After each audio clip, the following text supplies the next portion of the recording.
Hello there, I'm Chris, this is my Retro Corner, and this is my Atari 800XL. In a previous video we unboxed this, we had a very quick look around, and in my haste to know whether or not this was going to boot, we plugged it in and we had a quick look. So let's have a quick recap on where we are with this device at the moment.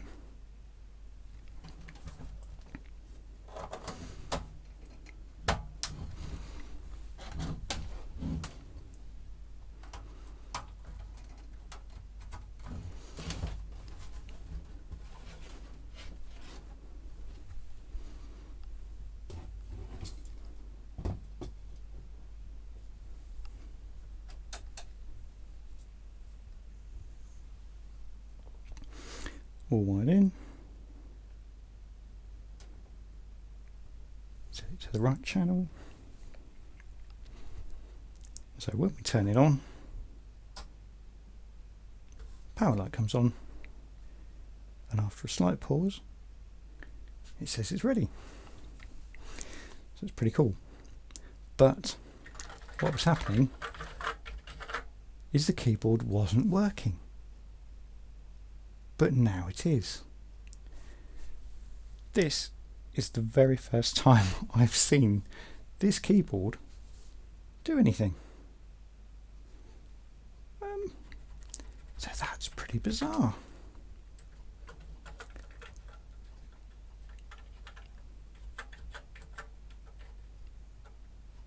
Yeah.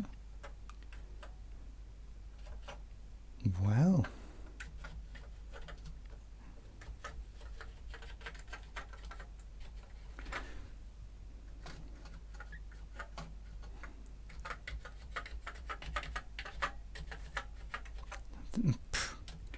I'm really quite surprised, because that didn't work, did it? Last time. Oh, I don't know what the keys do. I don't know what that key does. It's making a click. So that's really helpful every time. Oh, hello. Oh no. You know, spacebar is there. It's a little bit dodgy. Oh, would you believe? Let's reset that and give that a go.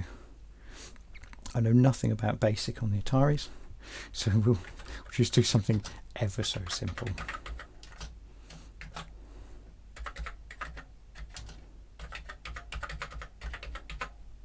Oop, not that I can spell or anything like that. I see. This space bar is definitely. Nope. Let's reset and try that again. Okay, so the space bar is pretty dodgy.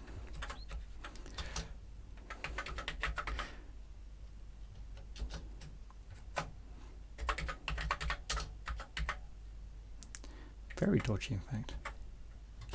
There we go.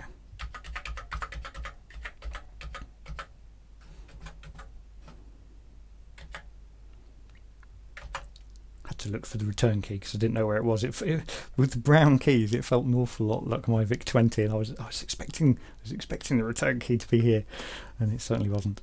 Okay. Oh, who's spotted the syntax? Who's spotted the syntax error, because the space bar wasn't working very well. Can I go back up to that? Can I go back up to that? I'm not entirely sure I can. I'll be honest. Probably not. Oh, it works. Oh, I figured I needed a space. Oh, there you go. Break. Stopped at line 10. No surprise. Not really. 50-50 chance. So yeah, that's really interesting, because in the previous video that did not work, and I haven't been able to, like I said, I haven't been able to get a response out of it yet. The only thing I've done is moved it around, given it a shake perhaps. Maybe it's something to do with one of these keys down the side.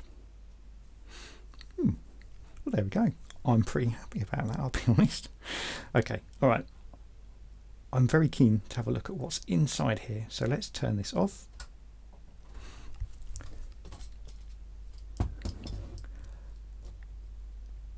Start having a look at what makes our little 800XL tick.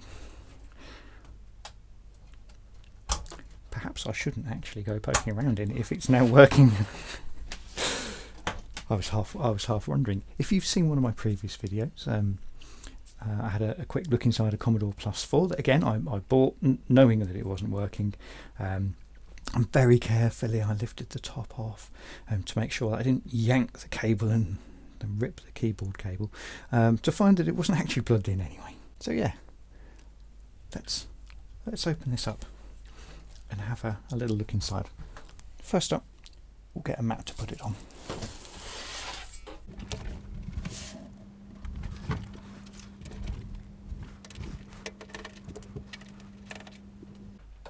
Smiling as I do this because I've seen pictures of various revision boards.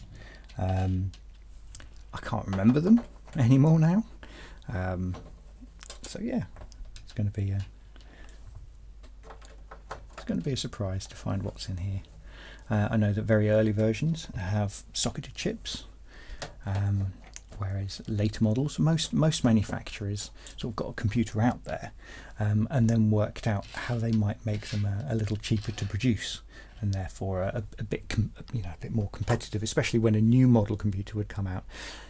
Existing models would inevitably get a little cheaper and stay, I guess, competitive. Ooh, you can hear some heat shield there. I think did I remove all of those?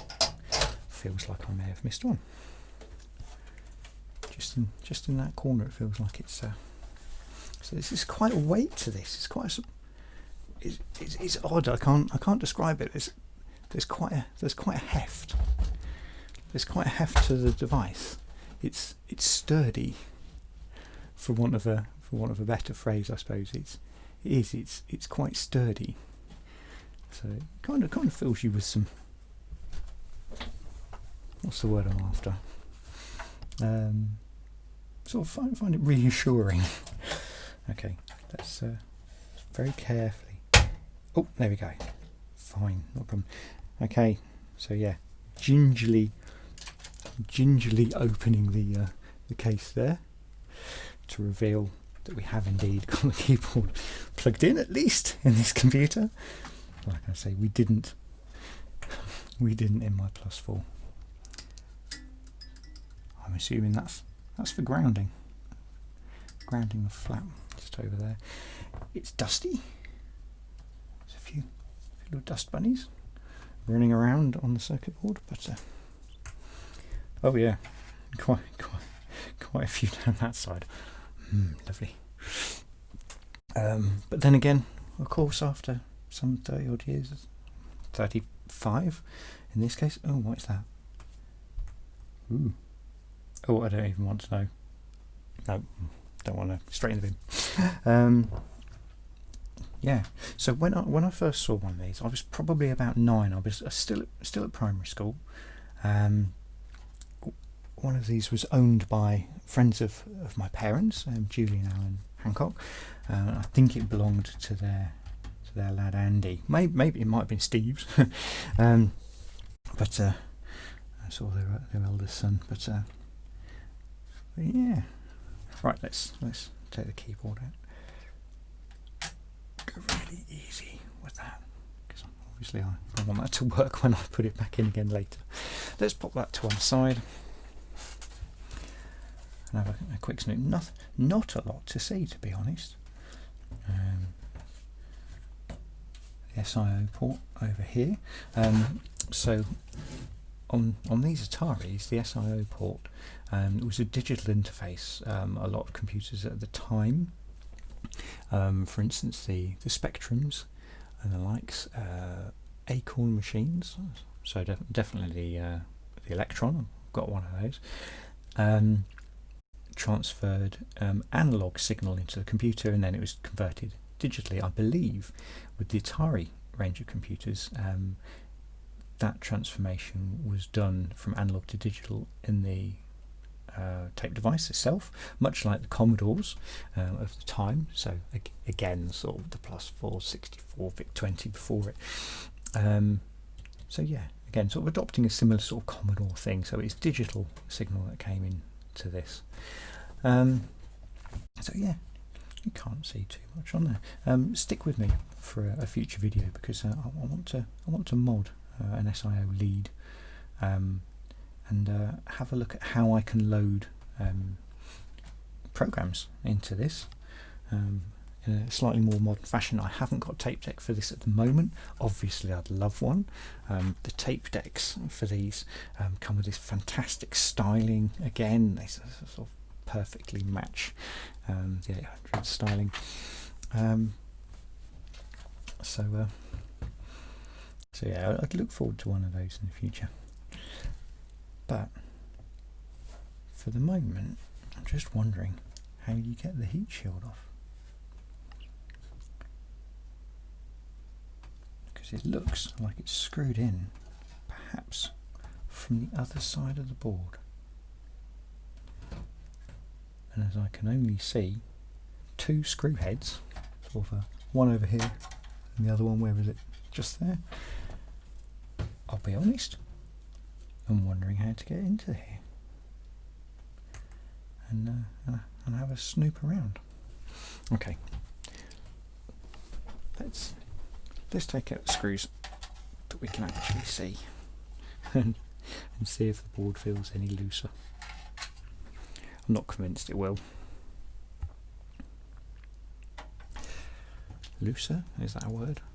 More loose? If it loosens the board, that's probably better. Oh yeah.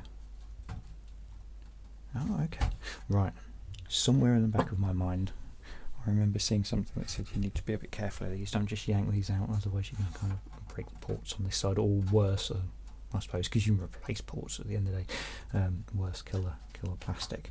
So bear with me, just have a quick look around.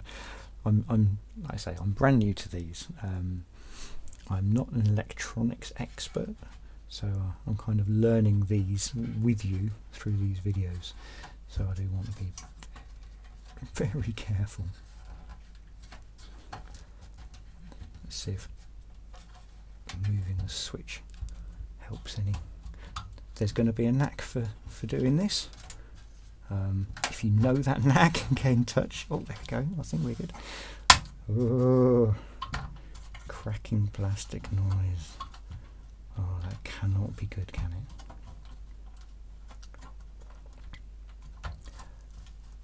So how does one do this then? Seriously, how does one get that out of there?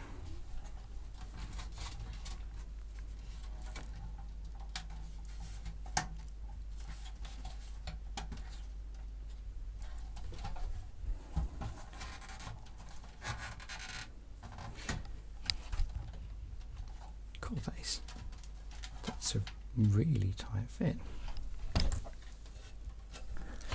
So the problem here is that the board itself, the sockets around the joystick ports here, right tight up in these holes here, as is the SIO port.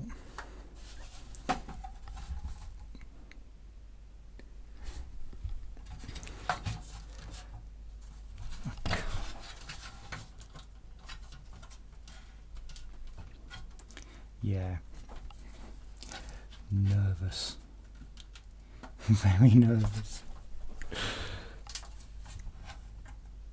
Okay, these really do poke through quite a long way. So it's kind of got to revolve around the SIO port, I guess.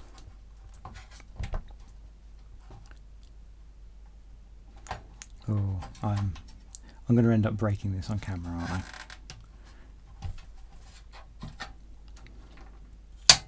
Ah, no. Cool. Well, that's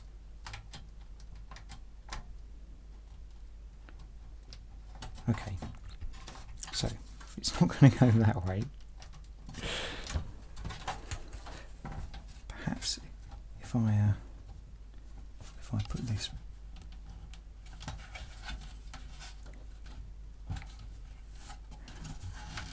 is that at all loose? Do you know, I don't think it is. Maybe the trick is to get these out first. So let's pop this back. Let's backtrack slightly. Like I said, I don't fancy. We've only just found out that it seems to actually be working just fine. So I don't want to break it. Not really. Although I can't help but wonder about this little bit here. Watching the board flex slightly over there. Yeah, I can see that there are screws here.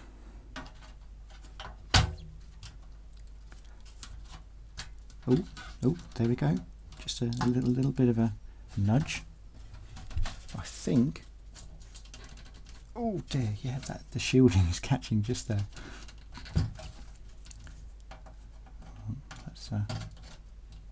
There we go. Cool. I made that look an awful lot harder than it really was.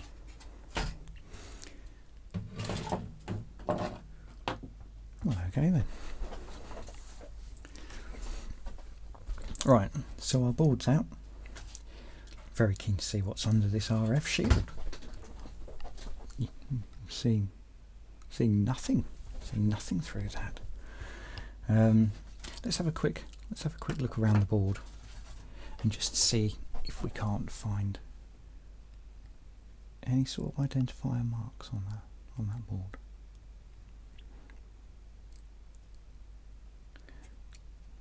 Might be something there. Let's spin the board around and have a look. No, it was written the other way anyway. So let's have a quick snoop.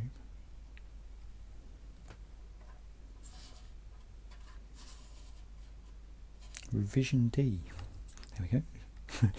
clean some of the 35 odd years worth of filth off that. Probably more than that. Let me think. No, 35 years is probably about right.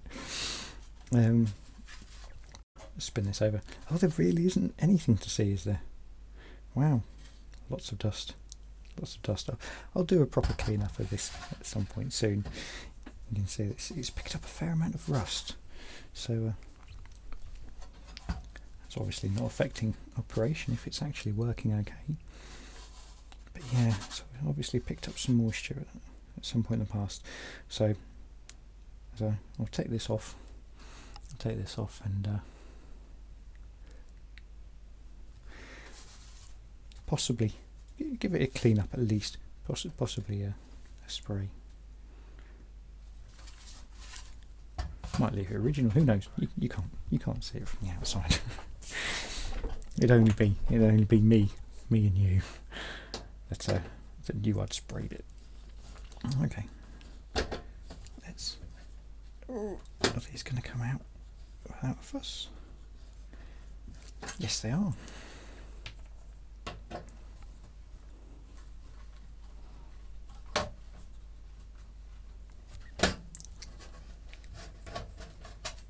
Right, there we go.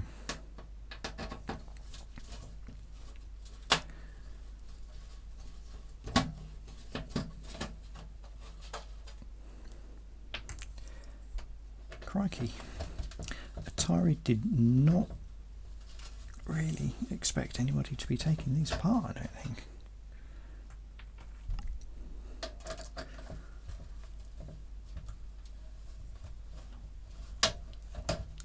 It's going to be hard to see on camera, but these screws are requiring a considerable amount of force, and there's a lot of them. Look, blimey.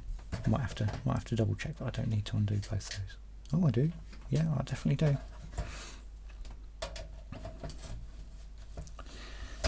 So we saw that was a revision. This is a revision D board.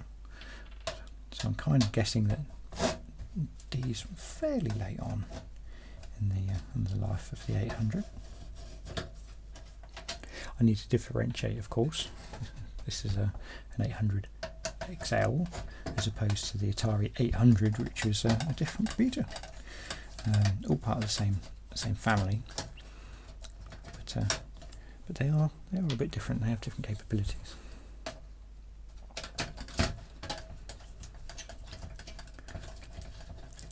Right, I need to remember how that comes out of there, I think, before we take that apart. Let's have a look. Okay, so it's just underneath. That just comes straight out. Nice.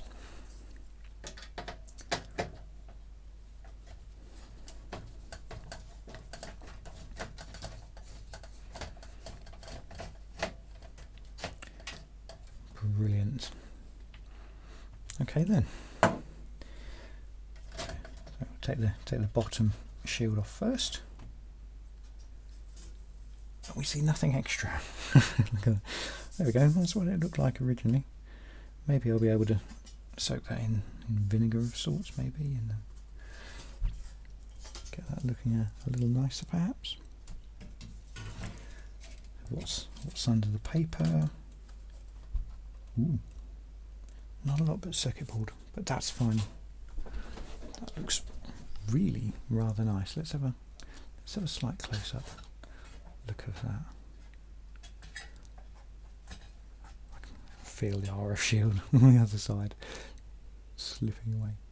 But yeah, that's really a nice nick. So yeah, 800XL revision D board. I don't know if there's a date code on there. That says 84.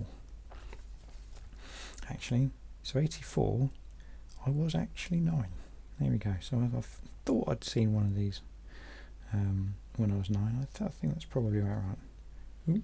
Ooh, more grot. Again, we'll have to do a proper clean up of this at some point. So this is the side we're interested in.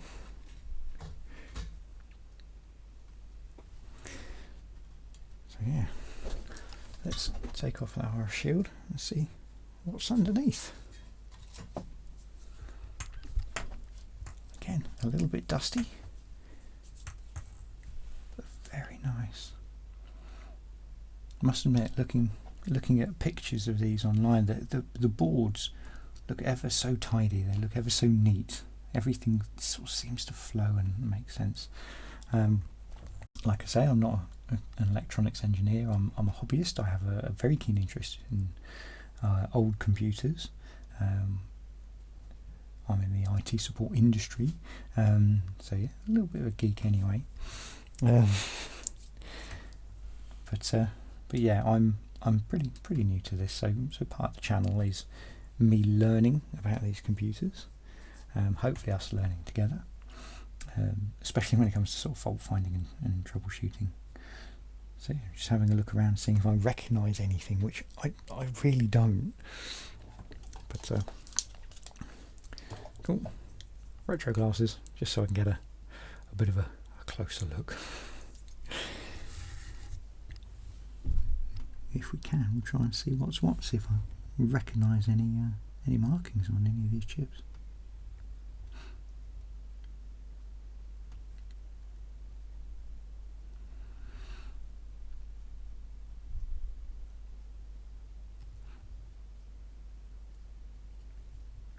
Nothing's springing to mind. No, so it's all pretty, like I say, it's all pretty new on me. But it's a very tidy package. I will literally have to look at a circuit diagram or something to know exactly what does what. But let's have a quick look across the board there.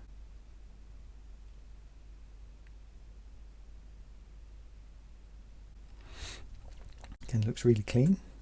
I'm hoping these are our major chips. There's 1, 2, 3, 4 in sockets.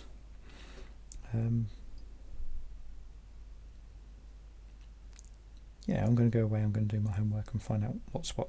These will look very similar. This looks this looks here, you can see the sort of traces sort of being very uniform across the pins of these. I expect that this is our 64 kilobytes worth of RAM over here. I suspect that's what that is, and that's the data bus between it. But yeah, very nice looking board. So there we go. That's the first look at the internals of my Atari 800XL. I do hope you'll join me for another video where I clean up the board and just sort of get it looking a little bit more tidy. The case as well, and then pop it back together and start having a little bit of a play with it. Now, I did say I wasn't quite sure if this was a mechanical or a membrane keyboard. Mechanical keyboards are quite expensive to manufacture, so towards the end of the run of most micros lives, they change those mechanical keyboards out for membrane versions, or sort of non-mechanical switch, so you haven't got one switch per key, if you see what I mean. Most old school ones, or even modern gaming keyboards, they will click. You get a very tactile response, and it will click click as you type on them. This, you definitely don't get that. I think that's just a spring and a touch contact. And looking at this, you can see that this is it's a Mitsumi keyboard. Mitsumi is very well known for the keyboards in the home micro market. They did keyboards for the VIC-20s and the 64s. I'm pretty sure the 128s as well. So they're quite well known. But given the fact that that is really a very slim looking keyboard, I strongly suspect that this is just the I say just, obviously still perfectly functional, but the well, non-mechanical, and just uses a couple of layers of mylar with a conductive surface on them. The keys literally just sort of squish those surfaces together. But yeah, you tend to find that these membrane keyboards can go bad. Again, the mylar tends to age, deteriorate, crack, and you lose connectivity, and the traces break that go across the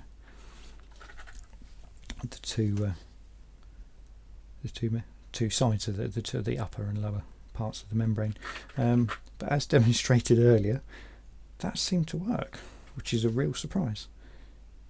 So for the time being, I'm going to pop this to one side, and we shall revisit this again soon as we have a little bit of a tidy up, have a clean up, and in the future a look at how we can start loading programs into my 800XL.